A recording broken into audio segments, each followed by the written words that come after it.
Hello दोस्तों, Avinash institute of maths and science के एक नए वीडियो के साथ आप सभी का स्वागत है। देखिए बच्चों, हम लोग बहुत चर्चाएं करते हैं मैथ की और बहुत सारी चर्चाएं करते हैं साइंस की। और जैसे कि हमारे चैनल का नाम ही है Avinash institute of maths and science, तो आज हम लोग साइंस का एक टॉपिक लेने वाले हैं। वो साइंस का टॉपिक है बहुत ईजी, छोटा शुरुआत बट बहुत इंपॉर्टेंट है। Force and pressure.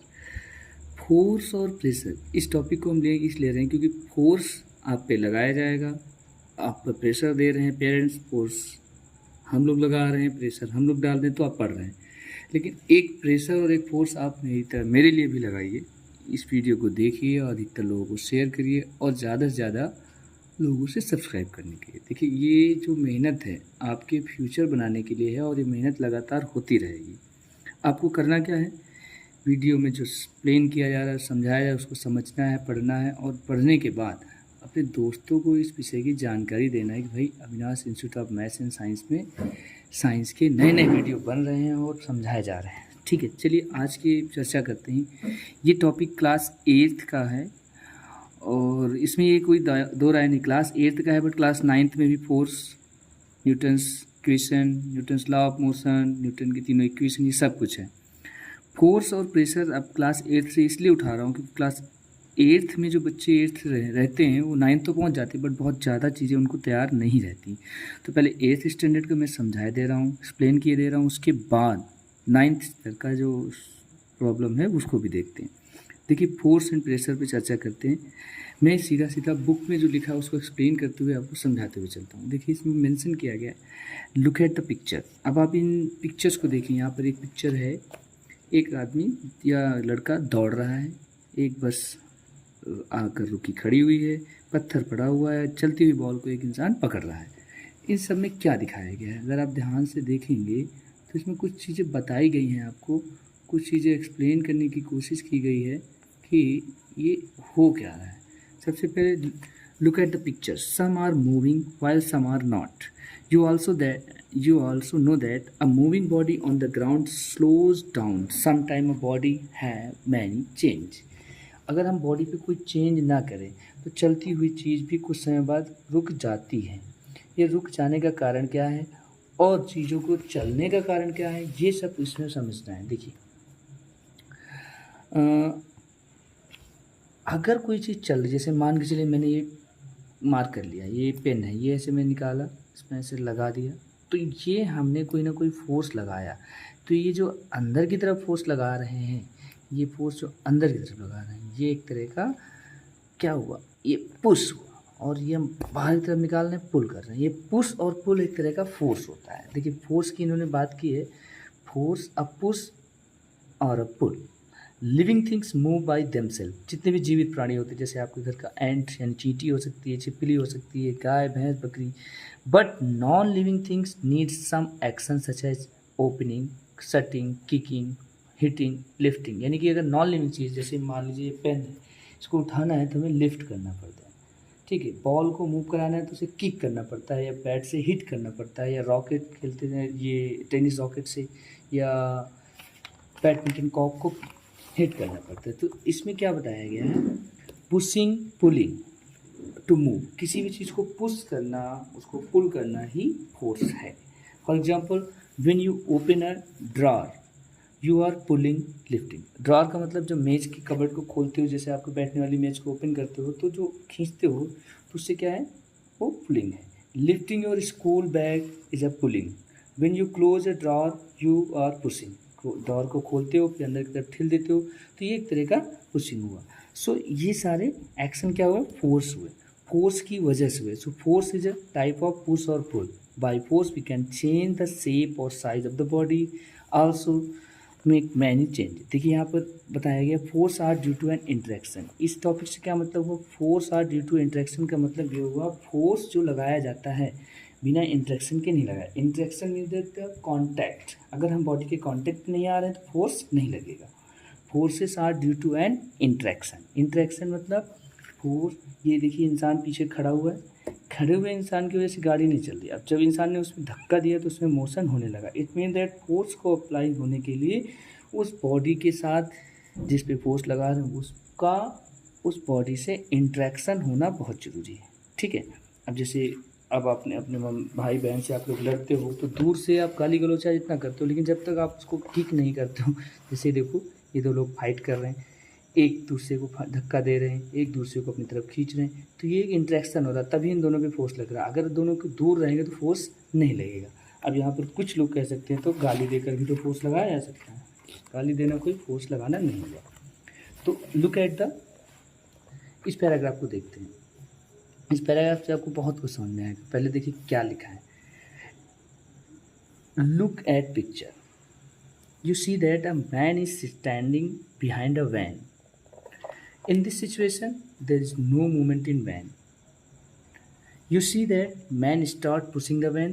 In this situation, van moves in forward direction, such that the direction of applied force. In this situation, van moves because to the man interact with the van.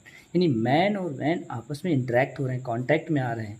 So both the boys appear to push each other due to interaction. अभी जो दो लड़ रहे थे, ठीक। So force is represented by, force के विषय में डायरेक्टली मैं बता देता हूँ। Force is represented by F. F के ऊपर एरो लगा है। इस एरो से क्या मतलब हुआ, एरो एक्चुअली ये बताना चाहता है, जैसे एफ लिखा है, एफ के ऊपर ये एरो लगा है, एरो से ये पता चलता है कि force is a vector quantity. Force is a vector quantity. अब यहाँ पर एक क्वेश्चन और एक अलग से एक आगे की, वेक्टर क्वांटिटी होते क्या हैं। So vector quantity are that quantity which needs direction as well as quantity. यानी कि एक ऐसी क्वांटिटी जिनको एक्सप्रेस करने के, जिनको एक दूसरे से शेयर करने के लिए हमें उसकी डायरेक्शन बताना बहुत ज़रूरी होता है। बिना डायरेक्शन के हम उसको नॉलेज नहीं दे सकते। जैसे मैं आपसे कहूँ कि भाई आपसे कहा गया कि धक्का लगाओ, अब गाड़ी में धक्का लगाने का मतलब आप तुरंत ही पूछेंगे किधर को धक्का लगाएं, आगे को, ऊपर को, बाएं को, दाएं को, कहाँ। तो ये जो वेक्टर मतलब हुआ, वेक्टर का मतलब ही एक तरह से समझ में आ गया डायरेक्शन सेंस। ऐसी सारी क्वांटिटी जिनको एक्सप्रेस करने के लिए डायरेक्शन लगता है, उन क्वांटिटीज़ को वेक्टर क्वांटिटीज़ बोला जाता है। और उन क्वांटिटीज़ के ऊपर जब एक्सप्रेस किया जाता है बुक पे, तो एरो लगा दिया जाता है। ये एरो डिपेंड करता है किस डायरेक्शन से किस डायरेक्शन में मोशन या फोर्स लगाया जा रहा है। ओके, चलिए देखिए। So it has magnitude as well as the direction. ठीक, वेक्टर क्वांटिटी है, और वेक्टर क्वांटिटी क्या प्रॉब्लम होती है कि इसमें होना क्या चाहिए, मैग्नीट्यूड। मैग्नीट्यूड मतलब वैल्यू। जैसे मैं आपसे 50 न्यूटन का फोर्स लगा, तो 50 न्यूटन में जो 50 है वो मैग्नीट्यूड हो गया। न्यूटन जो है उसकी क्या हो गई, यूनिट हो गई। लेकिन किस दिशा में, in north direction, in south direction, in up, in down, ये डिपेंड करता है डायरेक्शन पे। So the strength of a force is usually expressed as its magnitude. Unit of force, the SI unit of force is Newton. In serious system, the unit of force is 1 dyne. Dyne, dy यानी dyne is a unit, not वो dyne जो कि गांव में होती, dine मर जाए कुकुर, ऐसा बोल देते हैं। It must be kept in mind that force does not always make an object move. ये दिमाग में अपना बात हरदम रख लेना चाहिए कि हर बार फोर्स लगाने से ऑब्जेक्ट मूव ही नहीं कर जाता। क्योंकि बहुत बार हम एक आदमी धक्का देते हैं, फोर्स तो लगाते हैं बट नहीं खुलता है। ड्रॉर, दरवाज़ा लॉक है, अब फिर खींचते हैं तो नहीं खुलता है। तो इसका मतलब हर बार फोर्स लगाने से मोशन नहीं होगा, कभी कभी फोर्स हमारा ऐसे ही जीरो हो जाता है। ठीक है, तो फोर्स के इफेक्ट क्या है अपनी नेचर में समझिए। Effect of force, force effect of forces क्या मतलब हुआ, फोर्स हमारे आपस में आसपास कई सारे इफेक्ट डालता है। पहला इफेक्ट है a force can change the state of motion of a body. Force की वजह से किसी भी चलती हुई चीज़ के स्पीड को डाउन किया जा सकता है। जैसे आपने देखा कि बॉल को तेज़ी से किसी प्लेयर ने किक किया और जो गोलकीपर है उसने उसको तेज़ी से कैच कर लिया, इसने भी फोर्स लगाया, इसकी फोर्स से इस बॉल में जो फुटबॉल में स्पीड है उसको इसने कंट्रोल कर दिया। तो force can change the state of motion of body, यानी किसी भी बॉडी के मोशन स्टेट को फोर्स बदल सकता है। दूसरा है force can change the shape of an object. Shape का मतलब होता है इसका जो आकार, रंग, रूप, शेप और साइज दोनों ही बदल सकते हैं। साइज भी लिख देता हूँ। Not only the direction of the speed, force can change also change the shape of the object. Shape object मतलब उसकी बनावट को बदल सकता है। जैसे कि आपने देखा होगा जब मम्मी रोटी बना के लाती है गोल गोल बिल्कुल, तो उस गोल गोल रोटी को हम लोग तोड़ करके, मरोड़ करके कैसे पीस डालते हैं। ठीक है, सो परफॉर्म इस एक्टिविटी के थ्रू उन्होंने बताया है। जो घर में देखिए ये आटा साना गया, सने हुए आटे का जो हमने शेप अपने हिसाब से दे रहे हैं, ठीक है। चाहे उसको गोल बनाते, तिकोना, पराठे बना दे, रोटी बना दे, पूड़ी बना दे, छोटी पूड़ी बना दे, सब डिपेंड करता है हमारे लगाए गए फोर्स के द्वारा, ठीक है। So force can change the shape and size of the body, force can change the direction of the body, force can change the shape of the body. So अब बात आती है टाइप ऑफ फोर्स। देखिए type of force की बात कर लेते हैं, या kinds of force. There are two kinds of forces, contact force and non contact force. Contact force से मतलब हुआ all that force which need direct interaction, mean that body के टच में आना। अगर दो चीज़ों में फोर्स लगाना है, एक बॉडी को दूसरी बॉडी पे ऐसे फोर्स लगाना है, तो उन दोनों को डायरेक्टली टच में रहना होगा। जब टच में रहेंगे, फिजिकल टच में रहेंगे, तो उसको बोलते हैं कॉन्टैक्ट फोर्स। और नॉन कॉन्टैक्ट फोर्स में एक बॉडी के एक फोर्स को दूसरी बॉडी को जो फोर्स लगाना हो वो फोर्स बिना टच के हो जाए, जैसे कि magnetic force, electrostatic force, nuclear force, ये नॉन कॉन्टैक्ट फोर्स हुए। कॉन्टैक्ट फोर्स में पहला कॉन्टैक्ट देखिए, contact forces act only when objects are in physical contact with each other and bring about necessary change. Contact forces are the following type. पहला है contact force, muscular force. If a school bag is lifted or a bucket of water is lifted or a football is kicked, force is applied. Where does the force come from? This force is caused by the action of muscle in our body. और जो हम वो bag को उठाने में, बाल्टी को उठाने में लगा रहे हैं फोर्स, वो हमें मसल से मिल रहा है, इसलिए इसको मस्कुलर फोर्स कहते हैं। मस्कुलर फोर्स हरदम टच करने यानी डायरेक्ट फिजिकल कांटेक्ट आने में ही लगता है। सो animals like bullocks, horses, donkeys, elephants and camels are used to perform various tasks such as pulling a cart, plowing, carrying heavy loads, etc. can be done by the muscular force. So thus we can define the muscular force as well as last. So the force resulting due to the action of muscles. Muscles मतलब जैसे हम लोग muscles powers करते हैं, ये muscle की वजह से हम यहाँ लिख पा रहे हैं, मस्कुलर फोर्स की वजह से, ठीक है। ह्यूमंस और animals known as the muscular. अब मस्कुलर फोर्स की वजह से लिख पा रहे हैं, यहाँ पे बच्चे पूछ बैठेंगे सर नहीं आपने तो कहा था फ्रिक्शन फोर्स की। मस्कुलर फोर्स फ्रिक्शन फोर्स के बीच में बैलेंस बना हुआ है, ठीक है। अब आते हैं मैकेनिकल फोर्स की चर्चा कर लेते हैं। Mechanical force, so we use machine perform various jobs. A car moves with the help of an engine. A car engine uses the energy released when petrol is burnt. So the force exerted by water falling over a turbine to produce hydroelectricity is also an example of mechanical force, ठीक है। ये mechanical force का example हो गया। इसके बाद frictional force. Frictional force भी direct contact में बॉडी होंगी तभी लगेगा। You are understand that rolling ball comes to rest after some time, यानी एक लुढ़कती हुई बॉल थोड़ी समय बाद रुक जाती है। It shows that force is acting on it which tends to slow it. एक फोर्स लगता है जो लगाता है, जैसे हम ये पेन को यहाँ से ऐसे छोड़ रहे हैं, यहाँ से ऐसे, तो थोड़ी देर बाद जाकर रुक जाता है। रुकने का मतलब क्या, ये लुढ़कता लुढ़कता हर बार इस सरफेस से टकरा रहा है और अपनी स्पीड को कम करता जा रहा है। इसको रोलिंग फ्रिक्शन बोलते हैं। फ्रिक्शन कई तरह का होता है, बट फ्रिक्शन फोर्स आपको जान लेना है। फ्रिक्शन फोर्स वो फोर्स होता है जो दो बॉडीज़ के बीच में लगता है और बॉडीज़ को डायरेक्ट कांटेक्ट में होना चाहिए। उसमें से दोनों बॉडीज़ में कम से कम किसी एक बॉडी को मोशन में होना। जैसे भी ये बॉडी है, ये ऐसे जो है, ये देखिए मैंने ये इस पर जब ऐसे ऐसे घुमा रहा हूँ तो फ्रिक्शन फोर्स लग रहा है, देखो आवाज़ भी आ रही, बट इसमें इस फिक्स की अगर हम दोनों को भी मूव कराएं तब भी फ्रिक्शन फोर्स लगेगा। तो फ्रिक्शन फोर्स बॉडी के कांटेक्ट में होना चाहिए, मिनिमम एक बॉडी को मोशन में होना चाहिए। तो ये किस पार्ट की बॉडी चर्चा, कांटेक्ट फोर्स की। देखिए, so the force of friction not only intends to stop a moving object. देखिए फ्रिक्शन फोर्स का एक काम होता है जितनी भी चलती हुई चीज़ को रोक देना, not only stop but also tends to stop a stationary object from moving, ठीक है। केवल चलती हुई चीज़ को रोकता है नहीं फ्रिक्शन फोर्स, रुकी हुई चीज़ को चलने से भी रोकता है। That is why it is difficult to kick a brick to make move. एक पत्थर या ईंटे को धक्का मारना, पैर से किक करना बड़ा मुश्किल होता है rough surface.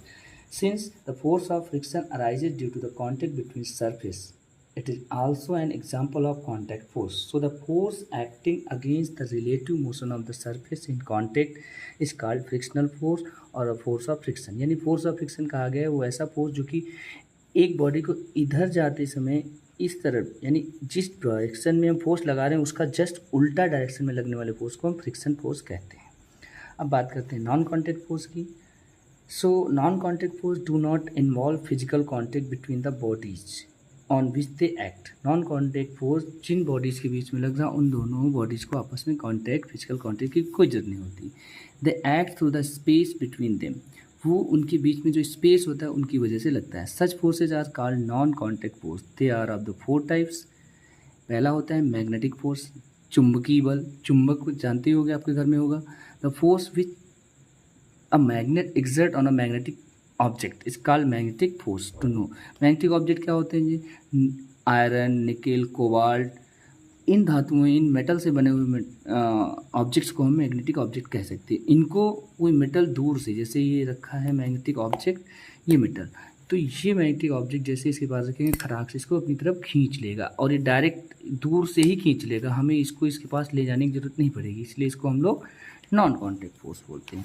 Non contact force का दूसरा एग्जांपल है electrostatic force. The force exerted by a charged body on another charge और uncharge body is called electrostatic force. It is perform this activity. इस एक्टिविटी को परफॉर्म करने के लिए एक वो कंघे वाला एग्जाम्पल, अपने सूखे बालों में कंघे को रगड़ेंगे और छोटे छोटे कागज़ के टुकड़ों के पास लाएंगे, तो टुकड़े एक दूसरे को कांटेक्ट करते हैं। या फिर ये वाली एक्टिविटी मैं करके आपको दिखा दूंगा अगले वीडियो में। जब एक जैसे पानी, पतला पतला पानी बह रहा है, उस पानी के पास हम फिर रगड़ कर ऐसे लाते हैं, तो पानी की जो धार होती है तो उधर को जाएगी, अपनी तरफ आ जाएगी। ठीक है, ये कहने का मतलब है इस एक्टिविटी को पढ़िए, समझिए, फिर बताइए अगली वीडियो में कमेंट में। Gravitational force. Newton discovered that all object in the universe exert a force on all other object. Newton ने ये बात खोज कर बता दी कि दुनिया का हर एक ऑब्जेक्ट दूसरे ऑब्जेक्ट पे एक फोर्स लगा रहा है। उस फोर्स को उन्होंने ग्रेविटेशनल फोर्स कहा, या फिर ग्रेविटी कहा।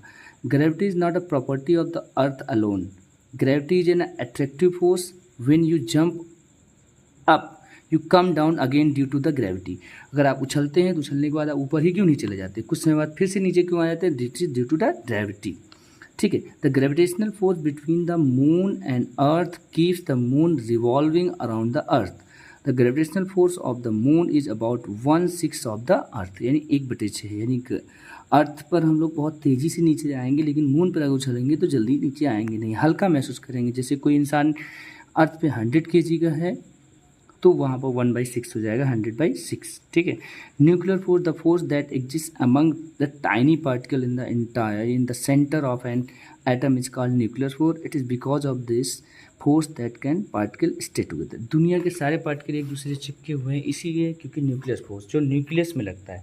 देखिए न्यूक्लियस क्या होता है, किसी भी एटम का सबसे सॉलिड पार्ट होता है, ये न्यूक्लियस होता है। न्यूक्लियस के अंदर प्रोटॉन और न्यूट्रॉन पाए जाते हैं, इलेक्ट्रॉन इसके चारों तरफ अलग अलग सेल्स में के एल एम एन सेल में घूमते रहते हैं। ठीक है, ये देखिए आज की वीडियो मैंने आपको केवल एक थॉरली समझाने की कोशिश की। अगली वीडियो में मैं एक्सपेरिमेंटल वीडियो लाने वाला हूँ, उसको समझेंगे, समझाएंगे। इसलिए प्लीज़ आप इसको पढ़िए, उस पढ़कर बताइए क्या जल्दी मैंने पढ़ाया, क्या कुछ कम एक्सप्लेन किया या नहीं किया, वो मुझे आप बताएं।